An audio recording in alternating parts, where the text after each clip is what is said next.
Peraturan Pokok Gereja Protestan Maluku tentang Penggembalaan. Bab 1 Ketentuan Umum.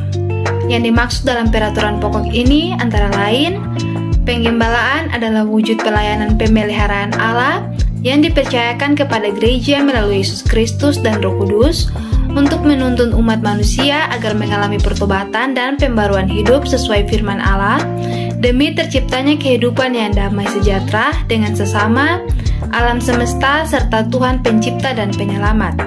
Penggembalaan umum adalah jenis penggembalaan kepada anggota jemaat dalam rangka menjaga pertumbuhan iman. Penggembalaan khusus adalah jenis penggembalaan kepada anggota jemaat, pelayan khusus dan pegawai organik GPM yang kehidupannya bertentangan dengan firman Allah, ajaran gereja, tata gereja, dan peraturan lainnya. Tindak penggembalaan adalah jenis tindakan pelaksanaan penggembalaan kepada anggota gereja, pelayan khusus, dan pegawai organik GPM. Majelis Pimpinan Gereja adalah majelis pelaksana kepemimpinan pelayanan gereja pada jenjang jemaat, klasis, dan sinode di Gereja Protestan Maluku.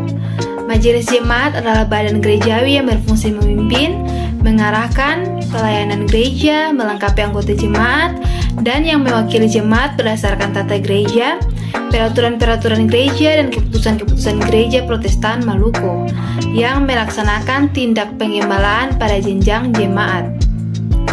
Majelis Pekerja Klasis selanjutnya disingkat MPK adalah majelis gerejawi yang berkedudukan di bawah persidangan klasis. Majelis Pekerja Harian Sinode selanjutnya disebut MPH atau MPH Sinode adalah majelis pelaksana harian pelayanan dalam Gereja Protestan Maluku. Anggota gereja GPM adalah mereka yang dilahirkan, dibaptis, dan mengaku iman dalam GPM serta mereka yang atas kemauan sendiri menjadi anggota GPM. Pelayan khusus adalah pendeta, penginjil yang diangkat oleh MPH Sinode, penatua dan diaken yang dipilih dari antara anggota GPM dan ditetapkan oleh MPH Sinode untuk memimpin dan mengarahkan pelayanan dan melengkapi orang-orang kudus bagi pekerjaan pelayanan dan pembangunan tubuh Kristus. Pegawai organik GPM adalah sumber daya gerejawi yang berfungsi sebagai aparat pelaksana dalam rangka menyelenggarakan tugas-tugas pelayanan gereja di setiap jenjang kepemimpinan GPM. Bab 2. Bab ini membahas mengenai asas dalam penggembalaan yang terdiri dari 1 pasal, 7 ayat. Asas dapat diartikan sebagai dasar atau sesuatu yang menjadi tumpuan berpikir atau berpendapat. Berikut merupakan penjelasan dari masing-masing asas. Yang pertama, asas kepatuhan, mengutamakan ketaatan kepada firman Allah dalam Alkitab dan ajaran GPM, serta tata gereja dan peraturan-peraturan yang berlaku dalam keputusan-keputusan badan-badan gerejawi. Yang kedua, persekutuan sebagai keluarga Allah, mengutamakan kepentingan gereja sebagai tubuh Kristus yang saling melindungi, mengingatkan, mengasihi, sedemikian rupa sehingga mewujudkan penampakan sebagai satu keluarga. Yang ketiga, asas kemanfaatan, mengutamakan usaha membangun, memelihara, dan mengembangkan spiritualitas hidup bergereja sebagai tubuh Kristus. Yang keempat, asas kasih, mewujudkan kasih Kristus yang menyelamatkan dan memelihara kehidupan umat manusia dan dunia yang tercermin dalam kehidupan sehari-hari bergereja dan bermasyarakat. Yang kelima, asas gembala menggembalakan, mewujudkan penyelenggaraan penggembalaan yang timbal balik antara jemaat dengan jemaat, jemaat dengan pelayan, dan pelayan dengan pelayan.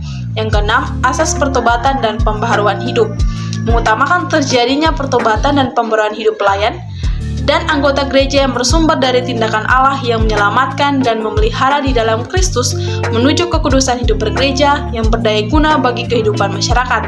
Yang ketujuh, asas misioner, memelihara dan mewujudkan kemurnian pemberitaan serta kesaksian gereja dalam rangka menghadirkan tanda-tanda kerajaan Allah di bumi seperti kasih, pertobatan dan pembaruan hidup, pembebasan, keadilan, kebenaran, pendamaian, dan damai sejahtera untuk seluruh ciptaan melalui tutur kata dan perilaku anggota gereja dan pelayan yang dapat diteladani. Bab 3. Bab ini membahas mengenai tujuan penggembalaan GPM yang terdiri dari 1 pasal, 2 ayat, Ada 2 tujuan pengembalaan GPM, yaitu yang pertama, membangun dan mengembangkan spiritualitas anggota gereja, pelayan khusus dan pegawai organik demi terpeliharanya kesucian dan kekudusan hidup bergereja berdasarkan nilai-nilai etis Injili menuju terciptanya gereja yang bersaksi dan melayani. Yang kedua, memulihkan kesadaran terhadap panggilannya sebagai anggota gereja, pelayan khusus dan pegawai organik demi terciptanya pertobatan dan pembaruan hidup sehingga mencapai pertumbuhan kehidupan beriman yang dapat diteladani. Bab yang keempat membahas tentang jenis penggembalaan dalam Gereja Protestan Maluku. Penggembalaan GPM terdiri dari pertama, penggembalaan umum. Dalam ayat 1 huruf A, penggembalaan umum diselenggarakan secara terus-menerus sebagai wujud tindakan pemeliharaan Allah di dalam Kristus dengan berbagai bentuk seperti pelayanan ibadah, pemberitaan firman Allah, perkunjungan pastoral, percakapan pastoral, seruan dan surat penggembalaan, pendidikan sekolah minggu dan tunas perkabaran Injil, pendidikan katekisasi dan bentuk-bentuk lain sesuai amanat pelayanan Gereja Protestan Maluku. Kemudian dalam ayat 1 B, penggembalaan khusus merupakan penggembalaan yang kedua. Penggembalaan khusus dilaksanakan secara khusus sebagai wujud pemeliharaan Allah di dalam Kristus untuk menuntun pelayan dan anggota gereja yang kehidupannya bertentangan dengan firman Allah, ajaran gereja, tata gereja, dan peraturan-peraturan gereja yang mengakibatkan terganggunya kehidupan beriman keluarga, gereja, dan masyarakat. Kedua peraturan pelaksanaan penggembalaan ini, yakni umum dan khusus sebagaimana dimaksudkan dalam ayat 1, diatur dengan peraturan organik Gereja Protestan Maluku. Bab 5 membahas tentang tanggung jawab penyelenggaraan. Tanggung jawab penyelenggaraan pelayanan penggembalaan berada pada seluruh anggota Gereja Protestan Maluku. Gereja Protestan Maluku berkewajiban membina dan mengembangkan tata nilai, sikap, pola hidup, pola pikir, dan pola gembala mengembalakan berdasarkan pola gembala agung yaitu Yesus Kristus yang dengan sabar mencari yang terhilang dan mengumpulkan yang tersesat. Hal ini untuk menunjang penyelenggaraan penggembalaan yang dimaksudkan dalam ayat 1. Anggota gereja dapat melaksanakan tanggung jawab penggembalaan dalam bentuk saling mengingatkan dan menasihatkan di antara mereka demi memelihara keutuhan, kesucian, dan kekudusan hidup bergereja. Selain tanggung jawab penggembalaan yang dilaksanakan anggota gereja sebagaimana yang dimaksudkan dalam ayat 3, yaitu pelayan-pelayan khusus melakukan tugas penggembalaan kepada anggota gereja dan sesama pelayan khusus. Majelis pimpinan gereja pada semua jenjang pelayanan dapat melaksanakan tanggung jawab penggembalaan sesuai kewenangan kepemimpinan yang dimilikinya terhadap pelayan khusus dan pegawai organik GPM. Yang berikut bab 6. Bab 6 sendiri terdiri dari 4 pasal, yakni pasal 6, 7, 8, dan 9, dan dengan topik pembahasan pada bab ini yaitu tindak pengembalaan gereja terhadap anggota gereja, pelayan khusus, dan pegawai organik. Pada pasal yang ke-6 menjelaskan anggota gereja dan pelayan khusus serta pegawai organik GPM dapat menerima tindak penggembalaan umum sebagai wujud pemeliharaan Allah melalui Kristus yang dipercayakan kepada gereja dalam bentuk pelayanan ibadah dan pemberitaan firman, perkunjungan pastoral, percakapan pastoral, seruan dan surat pengembalaan, pendidikan sekolah minggu dan tunas pekabaran Injil, pendidikan katekisasi dan bentuk-bentuk lainnya sesuai dengan amanat pelayanan GPM. Berikut pada pasal yang ke-7 ayat yang pertama, anggota gereja yang dalam kehidupan sehari-hari menunjukkan sikap, tutur kata, dan perbuatan atau tindakan yang bertentangan dengan firman Allah, ajaran gereja, tata gereja, dan peraturan-peraturan gereja lainnya dapat memperoleh tindak pengembalaan khusus. Ayat yang kedua, tindak pengembalaan kepada anggota gereja sebagaimana yang dimaksudkan dalam ayat 1 dapat dilaksanakan dalam bentuk A. Membina, menasihati, menuntun, mendoakan yang bersangkutan untuk secara sadar bertobat dan melakukan pembaruan hidup bagi dirinya, keluarga, gereja, dan masyarakat luas. Yang kedua, menasihati yang bersangkutan untuk secara sadar tidak menerima tanggung jawab sebagai orang tua saksi dalam pelayanan baptisan kudus dan atau menjalani pelayanan baptisan kudus selama menjalani tindak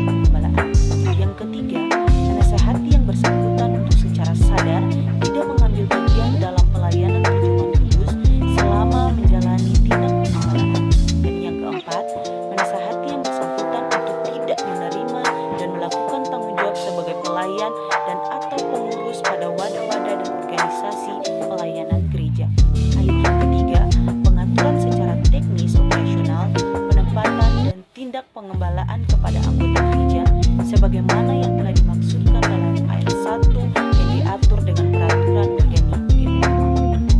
Pasal yang ke-8 pada ayat yang pertama, pelayan khusus GPM yang dalam tindakannya baik secara sadar maupun tidak sadar bertentangan dengan firman Allah, ajaran gereja, tata gereja dan peraturan gereja, serta ketentuan jabatan gereja dan kepegawaian gereja yang berakibat bagi terjadinya kerugian gereja, baik dalam bentuk meresahkan persekutuan jemaat, menyebarluaskan ajaran sesat, menyelewengkan kewenangan mengelola harta milik jemaat, mengganggu ketenangan sesama pelayan khusus dan atau pegawai organik gereja, tidak tertib dalam melaksanakan kewajiban jabatan dan pegawai organik, dapat dikenakan tindak pengembalaan sesuai pola pelayanan GPM.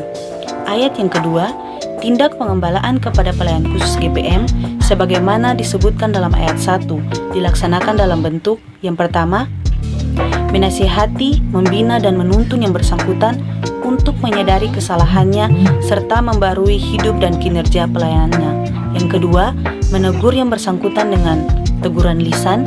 Yang ketiga, menegur yang bersangkutan dengan teguran tertulis.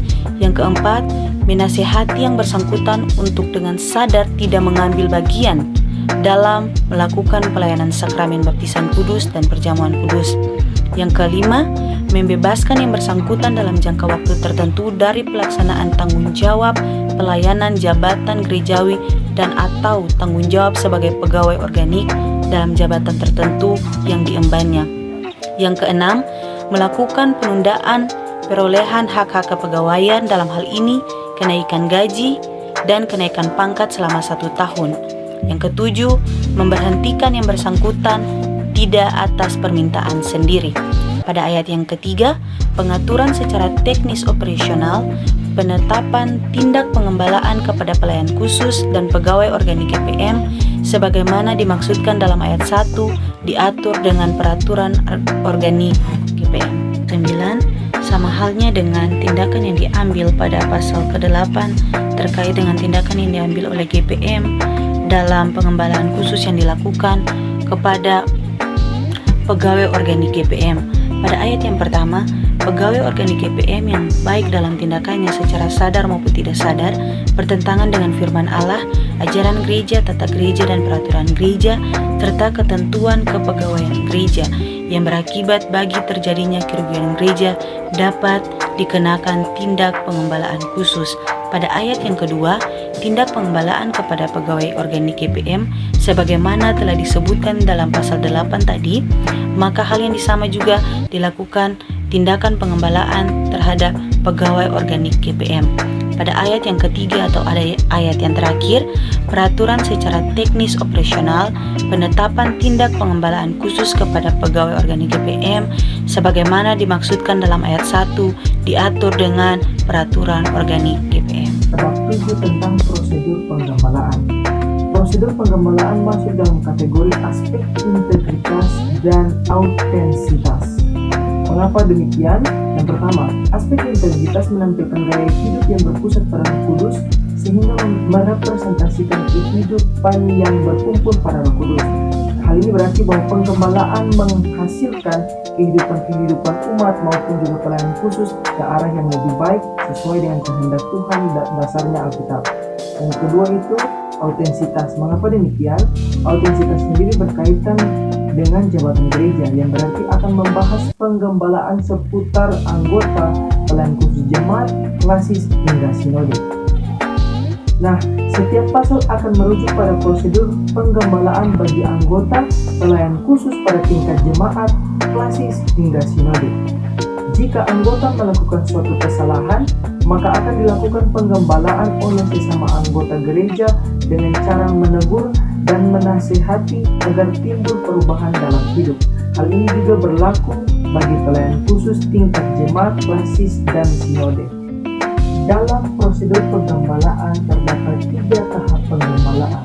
Contoh, jika pelayan khusus gereja Protestan Maluku melakukan kesalahan, maka akan dikenakan tahap 1 berupa teguran, nasihat, dan diingatkan tentang kesalahannya oleh sesama pelayan khusus gereja Protestan Maluku. Jika tahap 1 belum berhasil dalam melakukan penggembalaan, maka akan dikenakan tahap 2 berupa penggembalaan oleh majelis pimpinan gereja pada masing-masing jenjang, dalam hal ini jemaat, klasis, dan sinode. Akan tetapi, jika tahap 2 juga belum berhasil, maka akan dikenakan tahap 3 atau penggembalaan lanjutan berupa pelepasan sementara jabatan pelayan khusus sambil melaporkan pada majelis pimpinan gereja di atasnya. Contoh, tingkat jemaat, maka jemaat akan melaporkan kepada klasis, dan tingkat klasis, maka klasis akan melaporkan kepada sinode, dan jika pada tingkat sinode, maka sinode akan melakukan penggembalaan sesuai ketentuan yang berlaku di Gereja Protestan Maluku.